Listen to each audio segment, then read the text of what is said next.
Arizona, land of sun and cactus. It's still the Wild West of this sun-fishing bronc, but baseball is our story, and Scottsdale, Arizona is where it begins each spring. The colorful western town honors some of the former greats of baseball during spring training. There's Pee Wee Reese of the Dodgers, the immortal Ty Cobb. Dizzy Dean is still the fun-loving and storytelling guy he used to be when he was a 30-game winner with the Cardinals.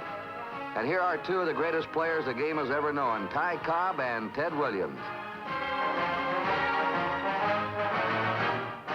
Spring training in sun-drenched Arizona is a time to get ready for the regular season. The established players are getting in top physical shape, while the rookies pick up some new tricks. Pitching coach Sal Magley is working here with young Tracy Stallard.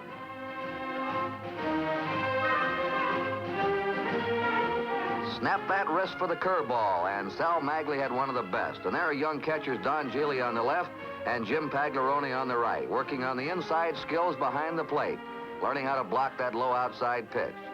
Giving signs to the pitchers, all important.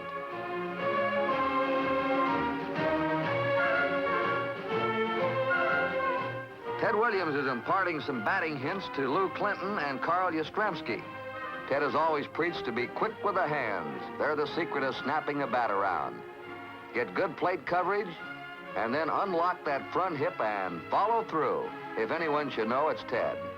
Here's Lou Clinton working on his fielding, also learning how to charge ground balls to keep those runners from moving up. With spring training over, the Red Sox head east for the opening of the regular season. April in the nation's capital, Washington, with its Lincoln Memorial.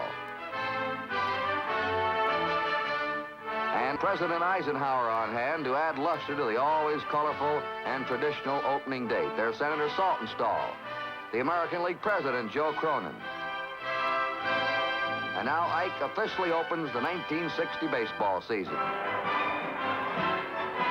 Emilio Pasquale was pitching for the Senators, and he was red hot on this afternoon as he set an all-time Senator strikeout record. But Ted Williams was to provide the nation with its biggest thrill.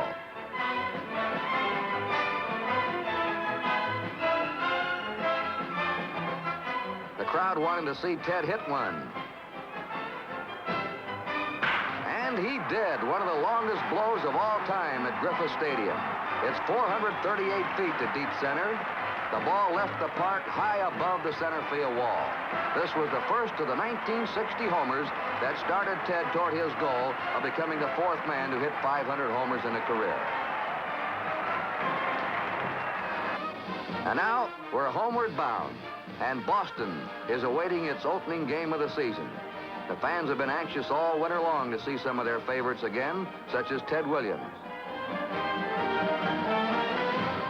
Frank Malzone, one of the premier third basemen in the game. All-star Pete Runnels, slugging first baseman Vic Wertz, and first base coach Rudy York. Mayor John Collins has the honor of throwing out the first ball. Casey Stengel is an obvious admirer.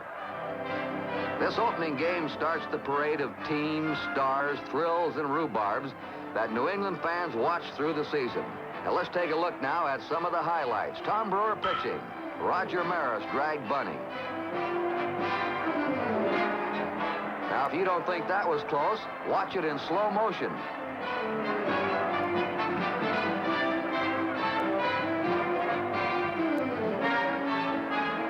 I'd say that was a dead heat. How about you? Pete Runnels comes to bat for the Red Sox. Ted Williams on deck. Bob Turley is pitching for the Yankees. Big leaguers can make mistakes too. Watch Hector Lopez play this fly ball. And there goes Runnels in the second. Now up comes Ted Williams. He always creates excitement when he digs in at home plate. He's got a rabid young rooter there.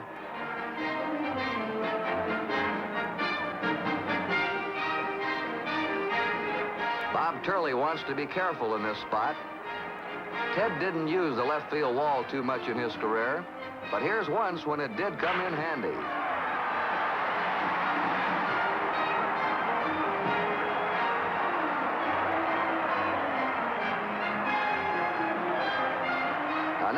batted in for Williams. He finished 6th among all the players in baseball history in driving runs across the plate.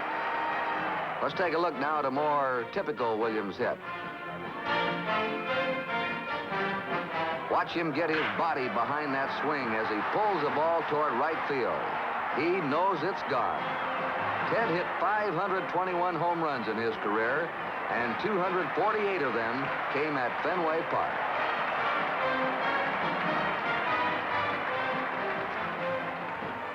Ted is 15th all-time in homers, 2nd all-time in slugging, and no player in Major League history has a higher lifetime on-base percentage. Williams reached base in nearly half of his at-bats. Only Babe Ruth had a higher slugging percentage. There's plenty more from 1960 as Red Sox Stories continues. Frank Malzone proves how going all out on every step can pay off in baseball. Just that extra second or two means the difference between out or a man reaching base.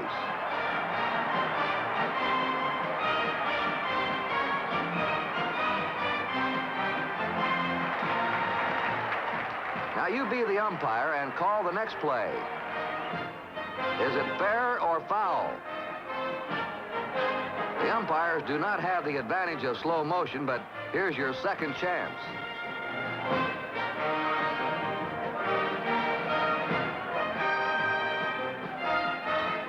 Rudy York directs the traffic at first base. The batter is Pete Runnels, who starts one of the most controversial plays of the season. There's the Detroit shortstop, Chico Fernandez. And he's going to the plate in a try for Don Budden, who had been on third base. The Tiger catcher, Red Wilson, appears to have Budden in a cinch rundown. But somehow, Budden escapes the trap and is home free.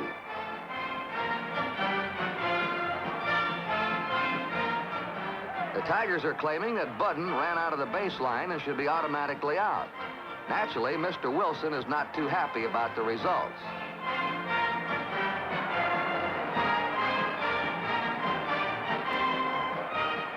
You're out of there. The Tigers not only lost the argument, but their catcher as well. And then in the middle of the season, the top players take time out for the All-Star game. The first of two was played in Kansas City. Senor Al Lopez is the skipper of the American League. The best players in the sport get together on one field. Here's Ernie Banks, the slugging shortstop of the Cubs. We were telecasting the game and had a chance to visit with Del Crandall of the Braves. Here's the American League's most valuable player, Roger Maris. And the home run leader of the American League, Mickey Mantle. Three old-timers, Musial, Wynn, and Williams, provided the fans thrills for the last 20 years. Pete Runnels and Malzone are in the American League starting lineup. Boston's Bill Monbouquet is the starting pitcher for the American League.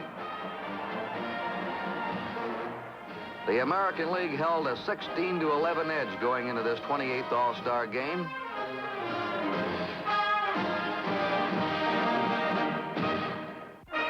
Old Glory was waving in near 100-degree temperature as the Kansas City fans sweltered and applauded. Willie Mays gets one of his 3 hits. Frank Malzone gave it the big try. But Mays is on. Baltimore's Chuck Estrada is pitching to the Cubs' Ernie Banks. Notice the seemingly effortless swing that has made the slender Banks one of baseball's most dangerous sluggers. This one's a double off the left field screen.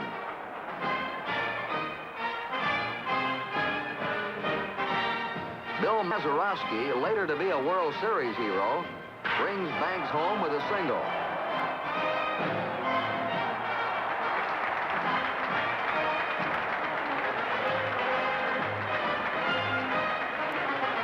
The Braves' Del Crandall batting. Now let's watch an unusual play. Frank Malzone throws toward second baseman Pete Runnels, for an attempted force out. But the throw hits a surprised umpire, Nestor Shilak, right in the stomach.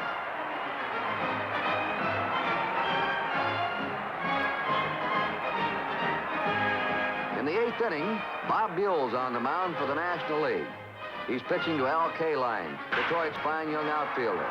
Kaline liked the looks of that one, and look where it goes. Out in a Sam's parking lot.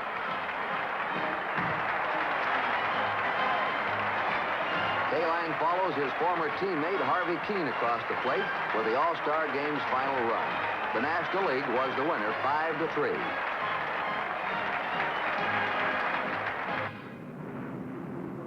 Now the All-Star cast and its show takes to the air for the second game played 2 days later in New York. Historic Yankee Stadium, a fitting stage for the many stars.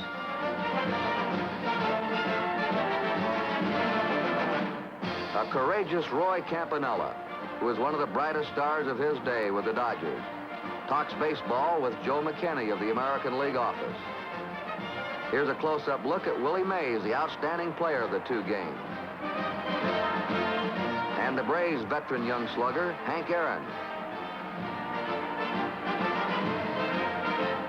Ted Williams receives the honor of being introduced last and strains the applause meter.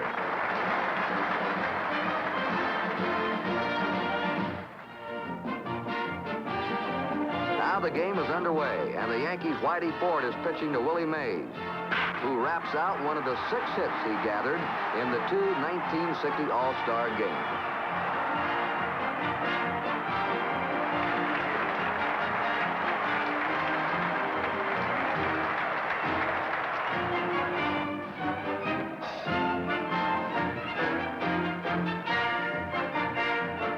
Mays moved on to second.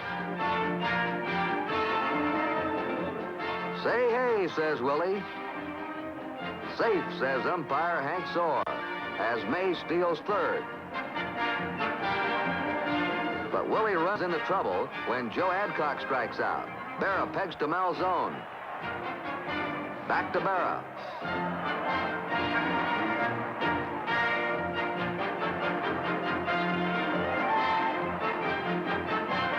You're out, as Malzone applies the tag. Here's one of baseball's top young sluggers who started his career in Boston, the Braves' Eddie Matthews. And he likes that short right field push at Yankee Stadium.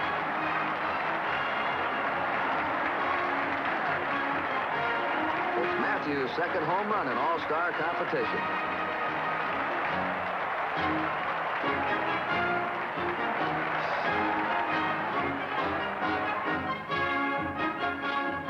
Coming up now is one of the best fielding plays of the All-Star game. Ernie Banks hits a slow roller down third base way. Frank Malzone makes one of his patented bare-hand pickups. He didn't get the runner, but the fans at Yankee Stadium admired Malzone's fielding skill on that play. Still spry Stan Musial is coming up to pinch hit. And there she goes. Number 6 hits a record-breaking 6th All-Star Game home run. Stan Musial and Ted Williams on the same field together. What a pair they have been in baseball.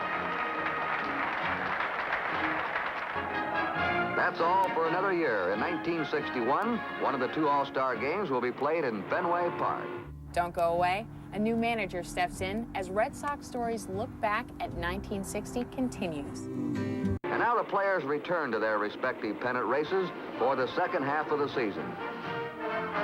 And so do the fans.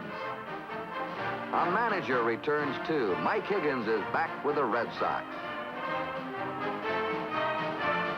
More highlights unfold. Ike DeLotte pitching for the Red Sox. A line drive hitter, Jerry Lumpy, lines one to deep right center. One of baseball's most exciting plays is developing as ball and runner head toward the plate. Russ Nixon puts on the tag, and the runner loses.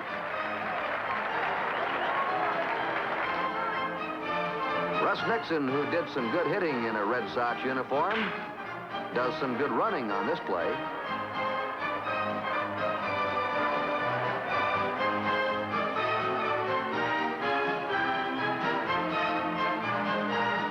Tasby nets an important home run up in the left field screen for the Red Sox. It's always good to see the homeboys cross the plate.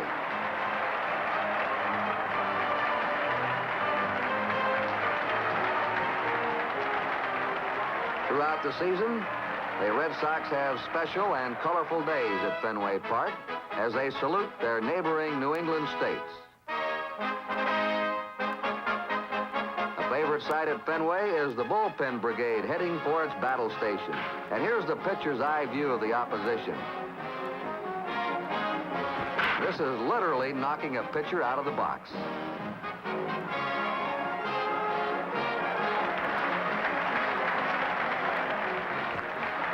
Watch this rally killer by Pete Reynolds. There's a play for you by a second baseman. Baseball players like to take that pause that refreshes, too. Bill Monbouquet goes for an ice cold Coke in the Red Sox clubhouse. Like the other ball players and millions of Americans, Mambo likes the matchless taste and tingle that only a Coke can give.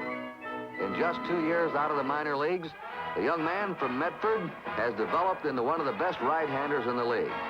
But like any other pitcher, Monbouquet knows you have to have support behind you. And here's some real help from Frank Malzone.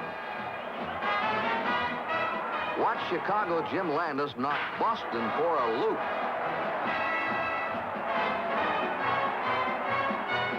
Boy, is that adding insult to injury. Here's the White Sox second base combination of Aparicio and Fox. There's one out. Whoops! You didn't get him, says the umpire. Fox is arguing that he dropped the ball on his attempted throw to first base after he got the force at second. The umpire correctly ruled that he did not have complete possession of the ball when he was trying for the force play. One of the exciting young stars who showed at Fenway Park for the first time in 1960 was lanky shortstop Ron Hansen of the Orioles. This was about the only way to get a ball by him.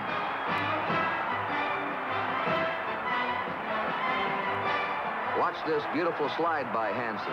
His fielding, long ball hitting, and base running earned him Rookie of the Year honors for the American League. Look at that Australian crawl.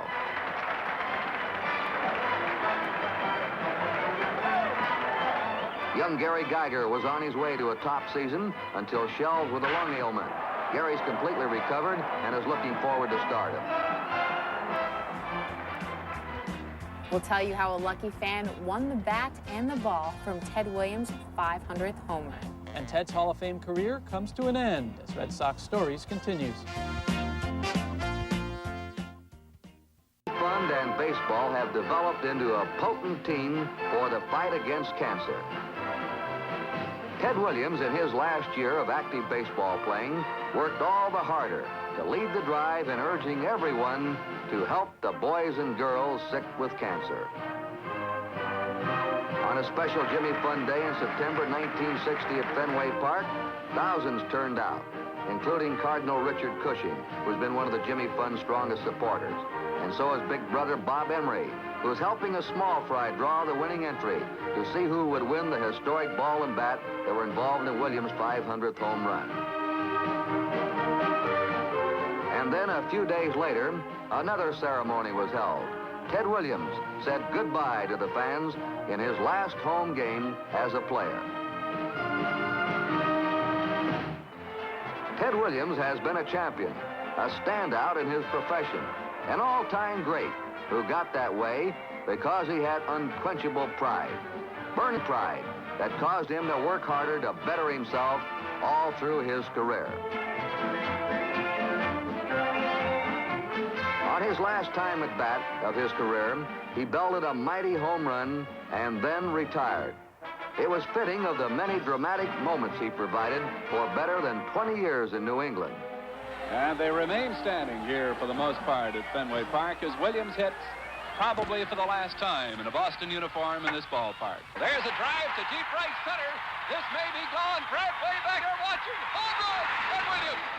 Baseball genius with a bat, colorful, controversial, who always created an air of excitement on or off the field. That was the Red Sox own Ted Williams. But the game moves on.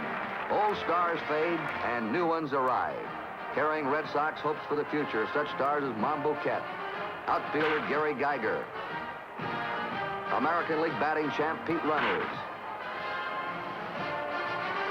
standout third baseman Frank Malzone, and slugging Jackie Jensen making his baseball comeback. Good luck and good baseball.